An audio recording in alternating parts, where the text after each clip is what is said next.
The photos hit my phone like tiny knives. Kids everywhere. Laughter, balloons, three-tier cakes, pony rides, a magician with a dorky hat, and a banner that read, "Family First."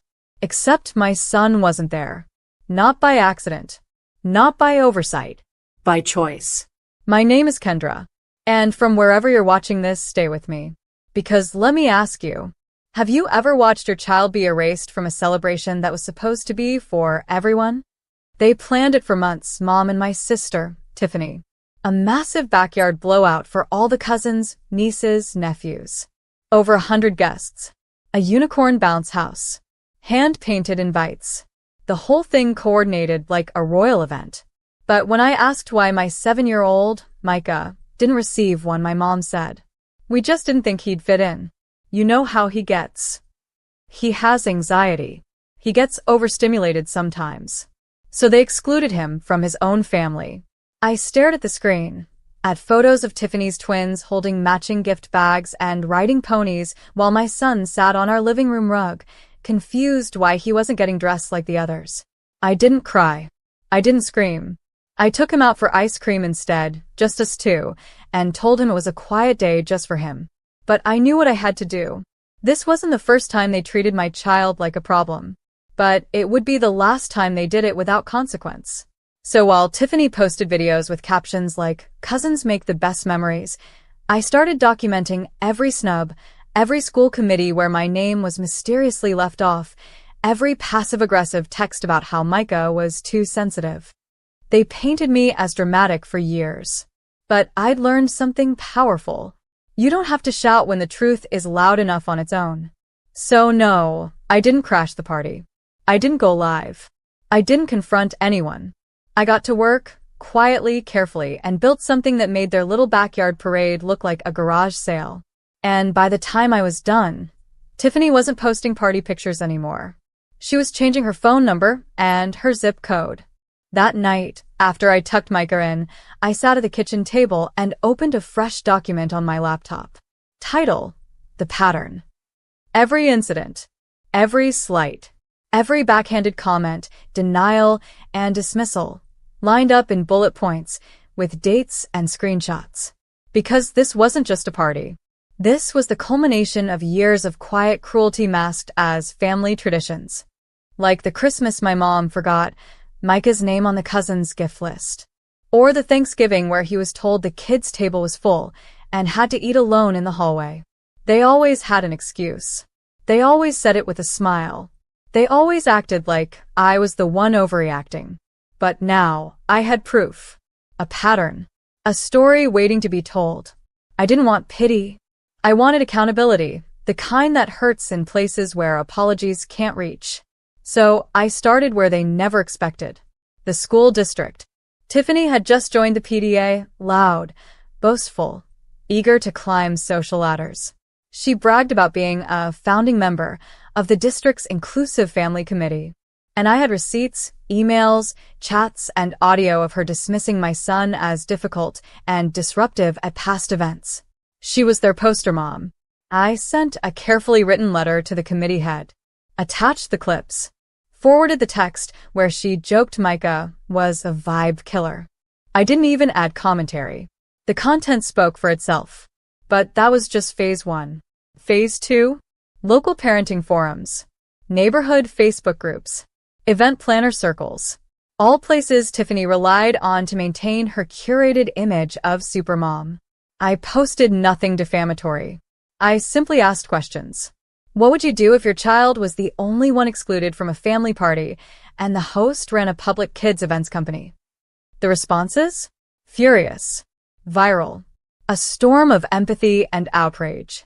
By morning, 2 clients had backed out of her weekend bookings. By the end of the week, her business page had a new review, one that quoted her own words about my son. I didn't write it, but I didn't stop it either. Mom called me that Friday. "You've made your point. You're tearing the family apart." I answered quietly, "No. I'm holding up a mirror. If it's cracking, maybe you should look at what you built." She hung up. But that mirror? It was just starting to reflect.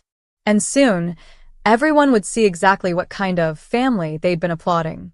By the following Tuesday, Tiffany's Inclusion Matters brand was in free fall.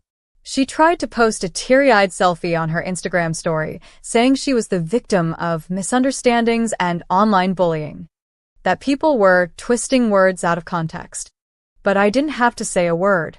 The context was already public. That clip of her mocking Micah's sensitivity, he'd probably cry if the balloon popped too loud, had made its way to a popular mom blogger's page. With over 120K followers, they posted it with the caption, "This is what exclusion sounds like." And it's coming from someone who runs children's parties. Comments flooded in. She's the problem. No kid deserves that. I booked her once. Now I feel sick. How do you exclude a child from his own family? By the end of the day, her event partner pulled out of a joint venue contract. Her business Venmo was frozen due to a wave of refund demands. A concerned client forwarded me a message Tiffany sent trying to deny everything and blaming me. She said I had manipulated public perception. But I hadn't manipulated a thing. All I did was open the door. The truth walked out on its own. Micah still didn't know. I shielded him from all of it, just like I always had. I took him to the museum, to the aquarium, built Lego cities on our living room floor. He smiled again. Slept better. He thought the world was kind again. And for once, I was letting it be. But behind the scenes, my mom was in panic mode. She messaged me late that night. "You've humiliated your sister. She's afraid to go to church. Can't you just fix this?" I stared at the message for a long time. And then I typed, "You all left Micah out on purpose. You shamed a 7-year-old in silence. You don't get to ask for mercy now that the silence is broken." I didn't send it. I deleted it. Instead, I just responded, "Tell her I said hi, and that every balloon eventually pops." The next morning, I heard from a real estate agent. She didn't say it outright, but I could read between the lines. "I have a client looking to relocate quickly. She needs a fresh start. Some distance." Tiffany was moving. Micah would never know the full reason why. But me? I'd never forget what it felt like to be the one they underestimated.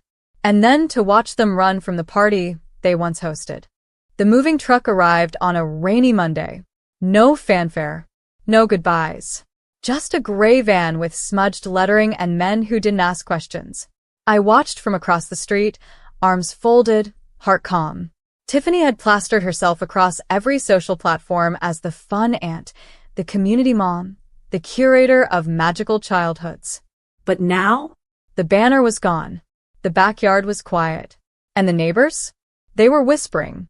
I didn't celebrate her downfall. I observed it, like a scientist watches a storm pass over land that refused to listen to the forecast. 3 weeks earlier, I was the dramatic sister. Now, I was the one parents asked for event recommendations. The one teachers emailed when planning inclusive activities. The one people actually saw. But none of that compared to what happened one afternoon, as I picked Micah up from school. He ran toward me, messy curls bouncing, eyes bright. "Mom." Ms. Harrison said I get to help set up the art fair booth. Me and Ava. Ava, Tiffany's daughter. I froze for a second, then smiled. "Really? That's great, baby." He nodded furiously. "She said I'm good with colors." Ava said sorry for something, but I didn't get it. We just drew dragons. And that was the moment I realized. This wasn't about revenge. It was about repair. Not with them. They'd made their choice. But for him. For every time I swallowed pain to protect his joy. For every forced smile at family dinners where he was ignored. For every party he didn't get invited to, and every birthday gift they forgot to bring. I used to think I needed an invite to be part of the family. But now? Now I understood. Some doors are meant to be closed. Especially the ones that slam on your child's heart. So I stopped knocking. I built our own space. Bright, soft, and loud with laughter. And people came. People who saw Micah. People who saw me. At the next neighborhood gathering, someone asked if I wanted to help plan the spring block party. We need someone who really knows how to make sure everyone feels welcome. I smiled. Because I wasn't just included now. I was essential. And the only thing sweeter than being invited was knowing you never needed their invitation in the first place. Spring came fast, and with it, the block party. Banners strung across the fences. A live jazz trio. Food trucks. Painting booths. Popcorn machines. Micah helped hang paper lanterns and handed out juice boxes like a tiny mayor.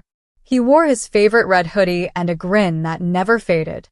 This time, he wasn't an afterthought. He was part of everything.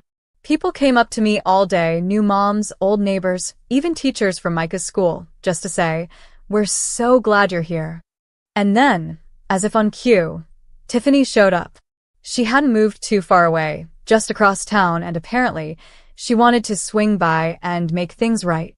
She walked in slowly, with her signature overcompensating smile, carrying a tray of gluten-free cupcakes and a camera-ready apology. "Kendra, can we talk?" I didn't answer right away. She glanced at Micah, who was busy helping another little boy untangle a kite string. He looked so happy. That's all I ever wanted. That was a lie, but I let it sit in the air. She shifted. The internet stuff, the business fallout. That got out of hand. I raised an eyebrow. Not "I'm sorry." Not "I see now what I did was wrong." Just regret that her world cracked when mine started shining. "Mom said you're still angry." I met her eyes and spoke slowly. "No, Tiffany. I'm done. There's a difference." She blinked, unsure how to respond.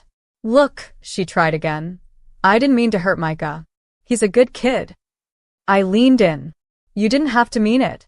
You just had to keep doing it, quietly, consistently, and without ever thinking twice." She started to speak, but I stopped her. "We're not enemies. We're just not family. Not in the way that words should mean." She looked down, hands trembling just slightly.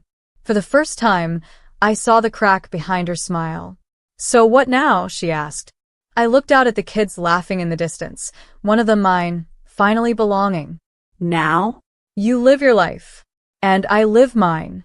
But the next time you throw a party, maybe think twice before deciding who's worthy of being loved out loud." She didn't answer, just turned, slowly walked away, and left the cupcakes behind, untouched. Micah came running back over, holding a balloon animal and a drawing he made of us. "Best day ever, Mom." And it was. Because this time he was the center, not the secret. And I didn't have to fight for space. We built our own. A week after the block party, I got a letter in the mail. Not a text. Not a DM.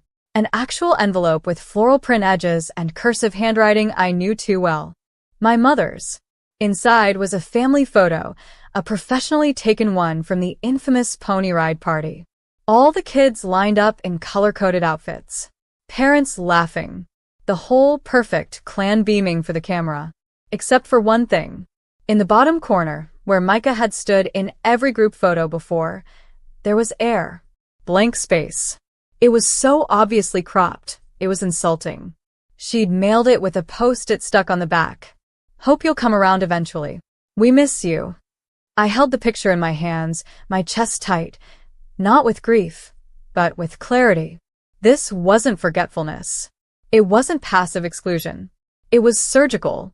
They wanted the image, not the truth. The performance of family, not the responsibility of it. Micah walked into the room right then. "Whatcha looking at?" I turned the photo over. "Just an old picture that doesn't matter anymore." He nodded and went back to his coloring. But I stood there longer, thinking about how much time I'd spent trying to earn a seat at their table, about the energy I wasted decoding fake smiles and decoding half-sincere invitations, all while raising a child who was pure-hearted, brilliant, and brave. I didn't need their picture. I had my own now. From the block party. From the aquarium. From the Tuesday night taco dinners where Micah wore a cape and told me I was the coolest mom alive. I had a new album, a life I built outside their narrative. So I took the photo they sent and slid it into a drawer labeled Past. And then I opened my phone, found the picture of Micah and Ava from Art Day, two kids side by side, holding dragon drawings, and printed it on glossy paper. That one, I framed. Because that wasn't curated. It wasn't polished. It was real. The kind of memory you don't have to crop to feel proud of. And for the first time in years, I felt free of their selective love. They could keep their ponies, their bounce castles, and their empty platitudes. I had something better. A child who knew what being loved fully felt like. It started with a local parent blog. Someone reached out to me privately after the block party. A woman named Janice, who ran a well-known column called The Real Table. She said, "I heard what happened, not the gossip, the truth. Would you ever share your story? Not to bash anyone, just to help others who feel invisible." I hesitated. For days. Not because I was afraid. Because I was tired of always being the one to explain. The one to justify. But then I thought of the moms I'd seen quietly crying at PTA meetings when their kid wasn't called on. The ones who felt too other in rooms full of fake perfection. And, of course, I thought of Micah. So I said yes. We met at a coffee shop. I spoke honestly, no names, just the story, what it felt like to be excluded, not as a punishment to me but to my child. What it felt like to watch relatives play pretend with everyone but us. What it felt like to be erased. The article went live 2 weeks later. Title: The Child They Didn't Invite, and the Mother Who Didn't Stay Silent. Within days, it spread. Not virally, not sensationalized, but steadily, like truth walking through locked doors. Emails came in from parents across the country. Stories of exclusion, of being overlooked by their own blood, of having different kids. Sensitive kids. Brilliant kids who didn't fit the mold. One mom wrote, "I read this in tears. It felt like someone finally said the thing I've been afraid to say out loud." Another simply wrote, "Thank you. You made me feel seen." I printed those messages, folded them neatly into a folder I now keep on my desk, labeled proof. Proof that speaking up matters. Proof that exclusion, no matter how quiet, always echoes somewhere louder. Tiffany never responded publicly, but I knew she saw it. The only thing she ever posted again from her events account was a generic quote about growth through challenges. Her bookings never fully recovered. Mom texted me a single sentence weeks later.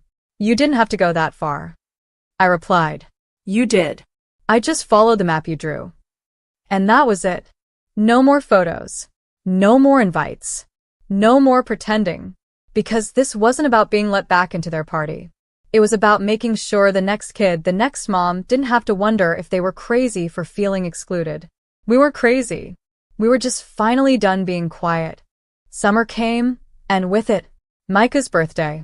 This time, we threw the party. No castles. No curated guest list based on family appearances. Just joy. A public park, superhero capes, a community bounce house. Kids from his class, kids from the block, and a few from his art group, all running wild and laughing without choreography. Micah turned 8. And for the first time, he didn't ask why certain people weren't there. He didn't ask why his grandma didn't call. He didn't ask if his cousins were coming. He didn't even notice. Because he was surrounded by people who chose to love him, not people who were guilt into it. Later that night, as I cleaned up the streamers and packed leftover cupcakes, a small voice said from behind me, "Mom." I turned. "Yeah, baby?" He looked up, red frosting smeared on his cheek. This was the best birthday. Not 'cause of the cake, but 'cause I didn't feel weird today. I felt like I was supposed to be here. I froze. That sentence. That exact sentence. Like I was supposed to be here. I knelt down and hugged him tightly. Not because he needed it, but because I did.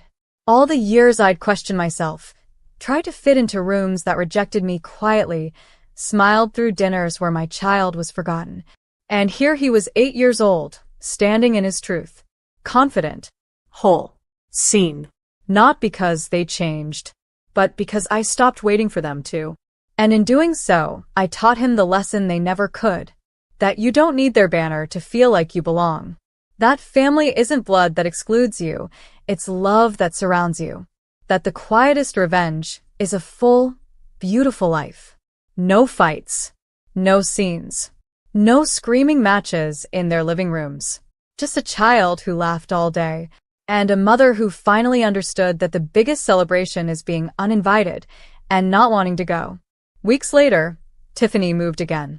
Word got around that she left to start fresh, but we knew better. And Mom? Well, I heard she cried when the family newsletter didn't include her daughter's name this year. I guess that's what happens when you crop people out. Eventually you get cropped out too. And me? I smiled, closed the door, picked up the birthday card Micah made for me. It said in crayon, "To Mom, you're the best party ever." And for the